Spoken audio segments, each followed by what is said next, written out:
Hello everyone, कैसे हैं आप सभी लोग। आशा है कि आप लोग बहुत अच्छे होंगे। आज है 5 दिसंबर और 5 दिसंबर साल 2024 के हरियाणा करंट अफेयर इस पर्टिकुलर वीडियो में हम पढ़ने वाले हैं। आइए दोस्तों, हम लोग हमारे आज के इस वैल्यूबल से सेशन की करते हैं शुरुआत। आप सभी को राधे राधे।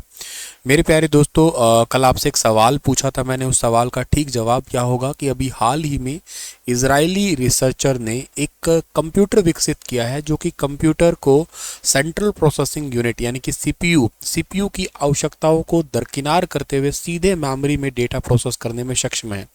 तो ये वाला कंप्यूटर कौन सा है? ये वाला कंप्यूटर है PYM।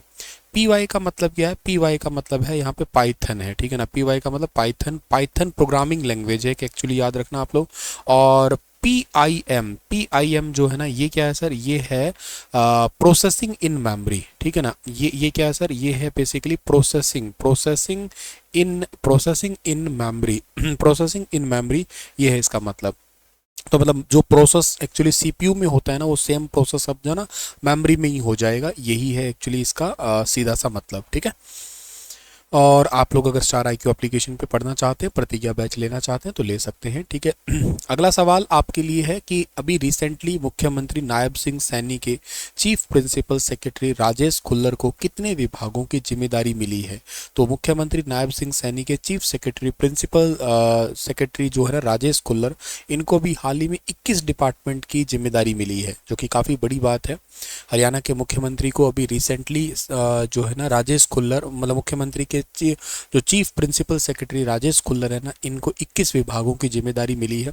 प्रधान सचिव अभी बने थे अरुण गुप्ता, इनके पास में 9 विभाग रहेंगे। और अतिरिक्त प्रधान सचिव है साकेत कुमार, इनको 8 है। IAS यशपाल यादव को 7 है। और HCS अधिकारी विवेक कालिया जो CM विंडो डिपार्टमेंट है, जन संवाद कार्यक्रम देखेंगे, HCS सुधांशु गौतम है। ये बाकी और अनदर जैसे कई सारे डिपार्टमेंट है, बाकी अलग अलग मिले, पर मेन इंपॉर्टेंट है राजेश खुल्लर, जिनको 21 डिपार्टमेंट, जो कि सबसे ज़्यादा डिपार्टमेंट मिले हैं एक्चुअली। इनके पास में 21 डिपार्टमेंट मिले हैं राजेश खुल्लर के पास में, जो कि सबसे ज़्यादा डिपार्टमेंट है। रूट्स अभी रिसेंटली जो है ना, Roots AITA national ranking championship में किस हरियाणवी ने दोहरा खिताब जीता है? तो अभी recently Roots AITA national ranking championship में जो है ना, रीत अरोड़ा ने दोहरा खिताब जीता है। रीत अरोड़ा ने Roots AITA national ranking championship में दोहरा खिताब जीता है। रूट्स टेनिस अकादमी में लड़कियों के अंडर 16 और 18 एज ग्रुप में फाइनल मुकाबले खेले गए थे। और अंडर 16 वर्ग में हरियाणा की रीत अरोड़ा ने चंडीगढ़ की दीति प्रजापति को 6-1 6-0 से हराया है। अंडर 18 वर्ग में हरियाणा की रीत ने हरियाणा की ही जो है ना रशनुम कौर को सीधे सेटों में 6-0 6-0 से जो है ना वो शिरकत दी है।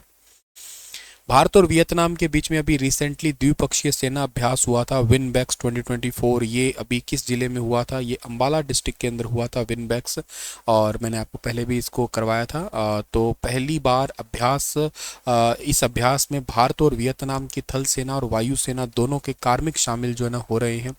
और इस अभ्यास का उद्देश्य है संयुक्त सैन्य क्षमता का निर्माण करना। ये अभ्यास बेसिकली जो है ना, इसका चैप्टर जो है ना आपका 7 चैप्टर के चलते हुए, और संयुक्त राष्ट्र शांति अभियानों के लिए इंजीनियर और मेडिकल टीमों की तैनाती पर ध्यान केंद्रित करता है।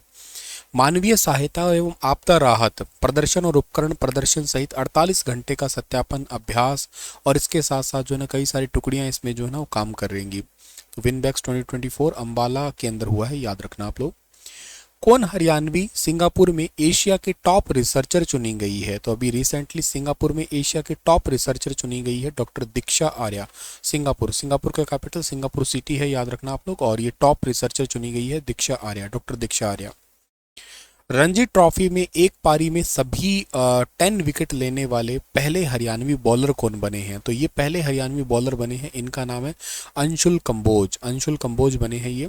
रणजी ट्रॉफी में पहले एक पारी में 10 विकेट लेने वाले पहले हरियाणवी अंशुल कंबोज ने केरल के खिलाफ रणजी ट्रॉफी में एक मैच में एक पारी में 10 विकेट लेके इतिहास रचा है। और ये काफ़ी बड़ी बात है। ये बेसिकली कारनामा लाहली के चौधरी बंसीलाल क्रिकेट स्टेडियम में हुआ है। अंशुल कंबोज ने 30.1 ओवर में 49 रन देके 10 विकेट लिए थे। और अंशुल कंबोज रणजी ट्रॉफी में उपलब्धि हासिल करने वाले तीसरे गेंदबाज हैं ये। उन्होंने अनिल कुंबले जैसे महान क्रिकेटर की बराबरी की है।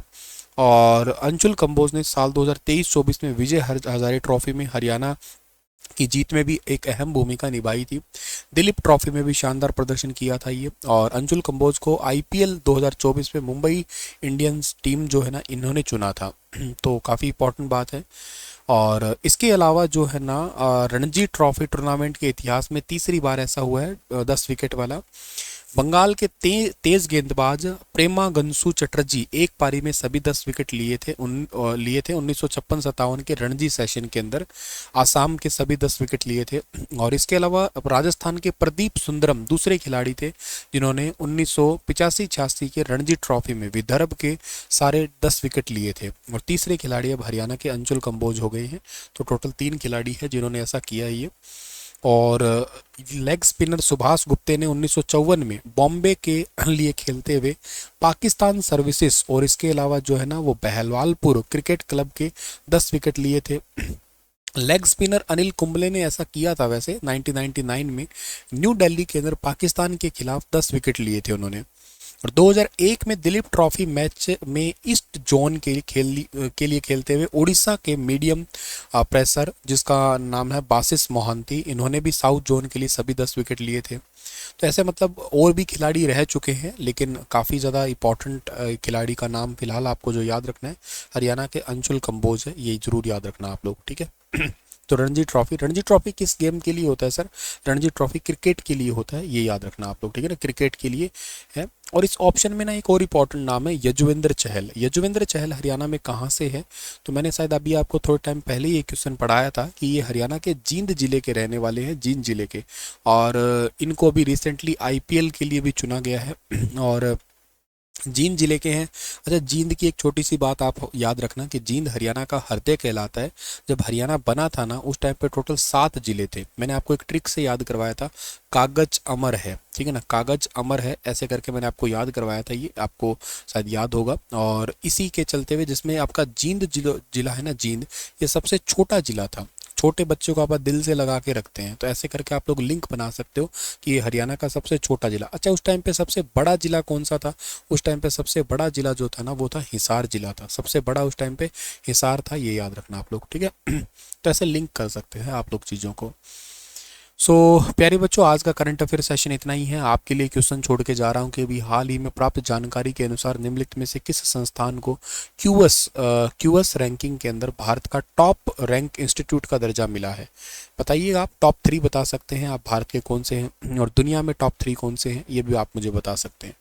चलिए, थैंक यू सो मच। मैं मिलता हूँ आप लोगों को अपने अगले करंट अफेयर सेशन के दौरान। तब तक आप अपना ख्याल रखना, स्टार IQ यूट्यूब चैनल से जुड़े रहना, हंसते मुस्कुराते जरूर रहना। राधे राधे आप सभी प्यारे बच्चों को।